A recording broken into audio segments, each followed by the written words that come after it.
Brought to you by V-Guard. अशा कार्यक्रमाचे अध्यक्ष ज्यांचे आत्ताच आपण विचार ऐकले की जिल्ह्याचे नेते बाळासाहेब थोरात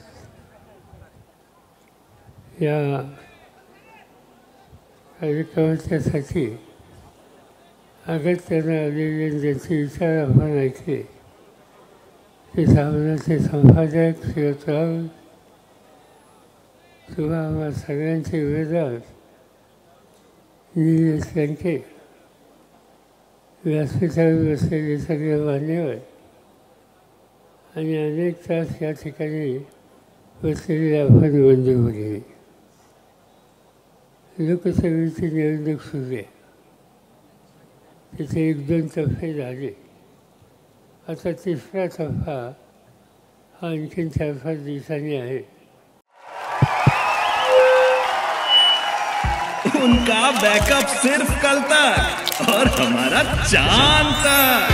हमारा नेता कैसा हो जो नॉन स्टॉप बैकअप दे वैसा हो. अब की बार वी गॉट इन्वर्टर बैटरी का चमत्कार. आणि त्याच्यामध्ये तुम्हा लोकांचा नंबर आहे. त्यानंतरही आणखीन 2 टप्पे आहेत. खरं म्हणजे ते निवडणुकात तुमच्यापैकी अनेकांनी अनेक फायदे असतील, पण ही निवडणूक थोडी वेगळ्या पद्धतीने करतात. पूर्वी काय असायचं, निवडणुकीची तारीख जाहीर झाली ती सवन देशाच्यासाठी एक असायची किंवा जास्तीत जास्त 2 दिवसात असायची. आज महाराष्ट्रातली निवडणूक 4-5 टप्प्यांनी घेतली आणि दुसऱ्या बाजूने तामिळनाडूमध्ये तुम्ही गेलात तर तामिळनाडूची निवडणूक एका दिवशी सगळी आहे. उत्तर प्रदेशची 2 दिवसामध्ये. मग महाराष्ट्राचं 4 किंवा 5 दिवस का?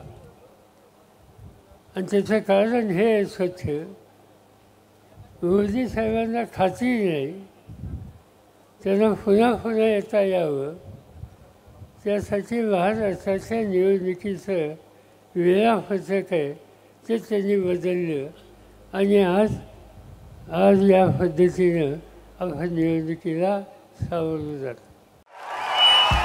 भाइयों बहनों, उनके राज में पावर रहे अनस्टेबल और हम रखे सब स्मूथ और स्टेबल.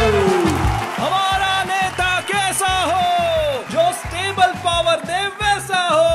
अब की बार वी गॉट एसी स्टेबलाइजर का चमत्कार.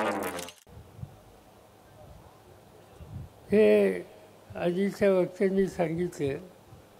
या निवडणुकीला सगळ्यात महत्त्वाचं आहे की राज्यकर्त्यांना तुमच्या कार्यक्रमासंबंधी, तुमच्या निर्णय क्षमतेसंबंधी चिंता असावी, या पद्धतीने त्यांची भावना आहे. आज बघा, आधीच्या वक्त्यांनी सांगितलं की लोकशाही संकट होते. लोकशाही म्हणजे काय?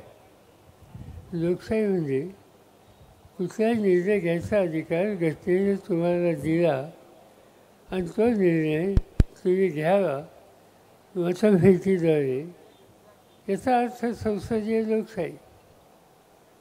आज त्याची चिंता संबंध देशात आहे. मी काल एका ठिकाणी बोलताना सांगितलं की माझ्या जुन्या मतदारसंघामध्ये निवडणुकीचा नारळ फोडायचा कार्यक्रम होता. मोठी सभा होती आणि एका कोपऱ्यामध्ये एक कोणतरी तरुण माणूस उभा होता. माझ्या काही लक्षात आलं, हा माणूस कोणतरी बाहेरचा दिसतो, आपल्या भागातला दिसत आहे. कार्यक्रम संपला, मी त्याला बोलून घेतलं. म्हणजे कहाँ से आया? त्यांनी सांगितलं न्यूयॉर्कवरून आलं.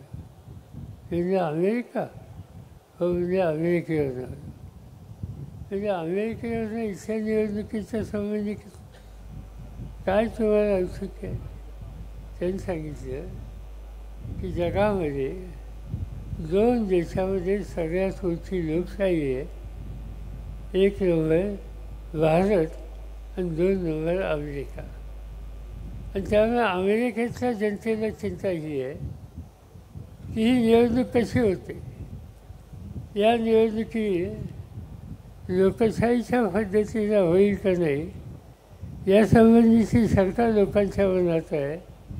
म्हणून आमचं जे वर्तमानपत्र आहे त्याचं नाव न्यूयॉर्क टाइम्स, त्यांनी मला मुद्दाम ही निवडणूक कव्हर करायला महाराष्ट्रात पाठवली.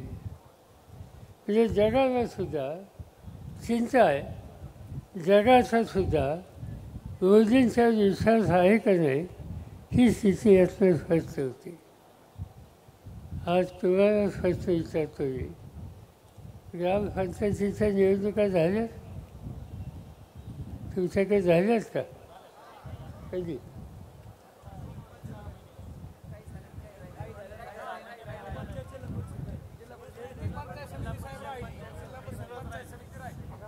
पंचायत समितीची निवडणूक झाली, जिल्हा परिषदेची निवडणूक झाली.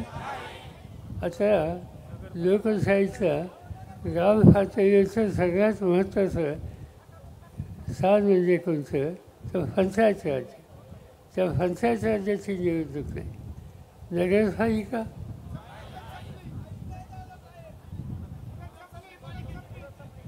त्याची संपली. म्हणजे नगरपालिकेची निवडणूक नाही, जिल्हा परिषदेची नाही, पंचायत समितीची नाही. आणखीन काही दिवसांनी विधानसभा आणि लोकसभेचं सुद्धा हे चित्र आपल्याला ऐकायला मिळेल. आणि ते येऊन जायचं नसेल तर वाचनची किंमत देऊ, पण लोकशाही ही आम्ही उद्ध्वस्त होऊन देणार नाही. हा निकाल तुम्हा आम्हाला सगळ्यांना घ्यायचा. आणि असं का वाटतं आम्हाला? आणि त्याचं कारण मोदींना आम्ही जवळून पाहतो. तुम्ही मोदींना टीव्हीवर पाहता, एखाद्या सभेवर पाहता, आम्ही पार्लमेंटमध्ये बघतो. त्यांच्याशी बोलायची संधी मिळते. त्यांची मानसिकता काय ही समजून घ्यायची स्थिती मिळते. आणि त्यामुळे आज भारताच्या बाहेरसुद्धा जी संख्येची स्थिती आहे त्याची नोंद ही तुम्ही घेतली पाहिजे.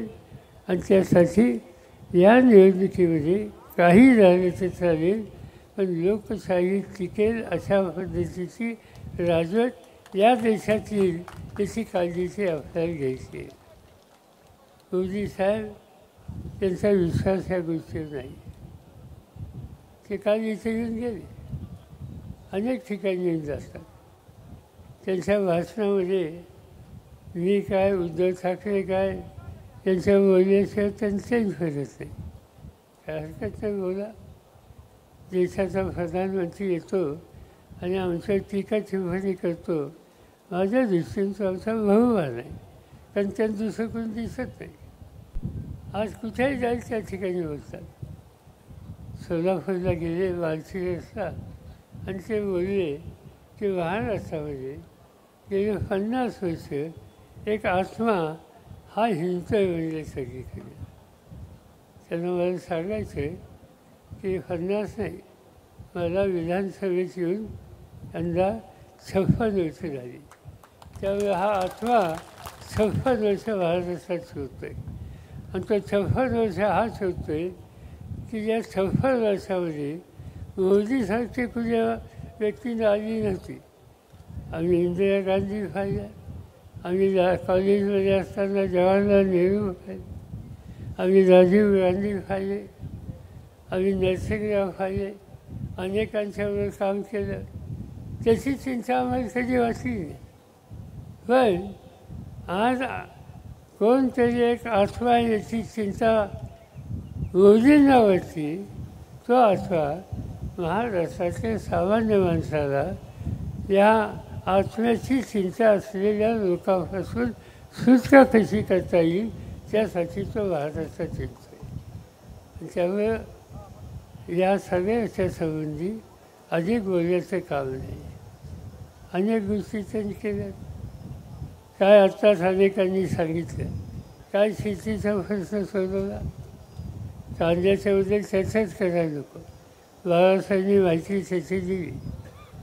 कसं असं करता येईल की गुजरातचा कांदा निर्यात करायला परवानगी, महाराष्ट्राचा कांदा फाटायला परवानगी नाही? अरे कांदा हा धीरज शेतकऱ्याचं पीक आहे. 2 पैसे मिळतात ते गरीब शेतकऱ्याला आहेत आणि त्याला आधार द्यायची जबाबदारी सरकारची असते. मला आठवतं आहे, मी त्या खात्याचा मंत्री होतो, कांद्याचे भाव वाढले. त्या भाजप विरोधी पक्षात होता. पार्लमेंटमध्ये मी गेलो आणि भाजपचे खासदार गळ्यामध्ये कांद्याचा माळा घालून आले, कांद्याचा माळा, आणि घोषणा द्यायला लागले, शरद पवार होश रहो, प्याज की कीमत कहाँ गई, कैसे नीचे लाएंगे, वगैरे वगैरे वगैरे. मला अध्यक्षांनी विचारलं, तुमचं काय म्हणणं आहे? ते कांद्याचा माळा घालून आले. मी त्यांनी सांगितलं की त्यांनी कांद्याचा माळा घाला किंवा कवल्याचा माळा घाला. कांदा हे जिल्ह्यात शेतकऱ्याचं पीक आहे. त्याला कधी जर 2 पैसे मिळत असतील तर माझं काही म्हणणं नाही. यांनी किती घोषणा केल्या तर कांद्याची किंमत खाली यावी असा निकाल मी होऊन देणार नाही. मला त्या कांदा उत्पादकाचं चित्त आहे. आणि आज सगळ्या शेतीचा प्रश्न आहे. कालच्या वर्तमानपत्रात बातमी होती, भारताच्या बाहेर लोकांना साखरेची गरज आहे आणि साखरेला आज बाहेर जो भाव मिळायची शक्यता आहे तो भाव दिला तर आज तुम्हाला उसाला जी किंमत मिळते त्याच्यामध्ये टनाला कमीत कमी 300 रुपये जादा मिळतील. पण ती साखर निर्यात करायची नाही, कांदा निर्यात करायचा नाही, दुधाची पावडर निर्यात करायची नाही. म्हणजे शेतकऱ्यांनी जे पिकवलं ते बाहेर फाटून त्याला 2 पैसे मिळतील हा रस्ता चालून द्यायचा नाही. हे धोरण आजचं मोदी साहेबांचं आहे आणि म्हणून हे शेतकऱ्यांच्या हिताचं आहे. आज देशामध्ये बेकार तरुणांची संख्या किती? जगातल्या एका संघटनेने अभ्यास केला की भारतामध्ये 100 तरुण ज्या येतात नोकरी मागायला त्यातल्या 87 मुलांना या देशात नोकरी मिळत नाही. नाही असेल याच्यामध्ये हे तरुण घेतले, नोकरीचा खर्च सुचत नाही, कामाचा खर्च सुचत नाही, शेतीमालाच्या किमतीचा खर्च सुचत नाही. मग प्रश्न सोडवणार कोणते? राज्य कशासाठी द्यायचं तुम्हाला? राज्य यांच्या हातात द्यायचं नाही, हा निकाल घ्यावा लागेल. आणि दुसऱ्या बाजूला ज्यांच्या हातात सत्ता द्या आपण म्हणतो ती एक तुमच्यामधली पारनेसारख्या दुष्काळी तालुक्यातला गरीब कुटुंबातल्या एका नव्या पिढीच्या माणसाला खासदार म्हणून निवडून द्यावं ही विनंती आपण सगळ्यांना करतो. त्या करोनाच्या संकटाच्या मध्ये सगळ्या जगामध्ये भीती होती. लोक दौऱ्यात जात नव्हते, हॉस्पिटलमध्ये जात नव्हते. हा आपला उमेदवार त्या ठिकाणी 30,000 पेशंटला घेऊन रात्रंदिवस तिथे राहिला, स्वतःच्या घरी गेला नाही. त्यांच्यावर जेवणखाण केलं, त्यांच्यावर उपचार दिले. एवढी माणुसकी फार क्वचित बघायला मिळते, ते निर्याती दाखवली. एवढ्या एका कामासाठी सुद्धा मानवतेची सेवा केली म्हणून त्याला मोठ्या मताने विजय करणं हे तुमचं माझं कर्तव्य आहे. आणि तेच काम उद्याच्या निवडणुकीमध्ये करून श्रीगोंद्याचा नावलौकिक सगळ्या राज्यात वाढवावा हीच विनंती तुम्हाला करतो आणि माझे 2 शब्द सांगतो. Brought to you by V-Guard.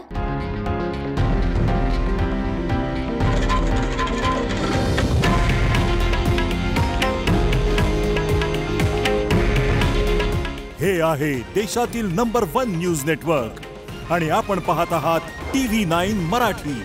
काळजी तुमची, हित महाराष्ट्राचं.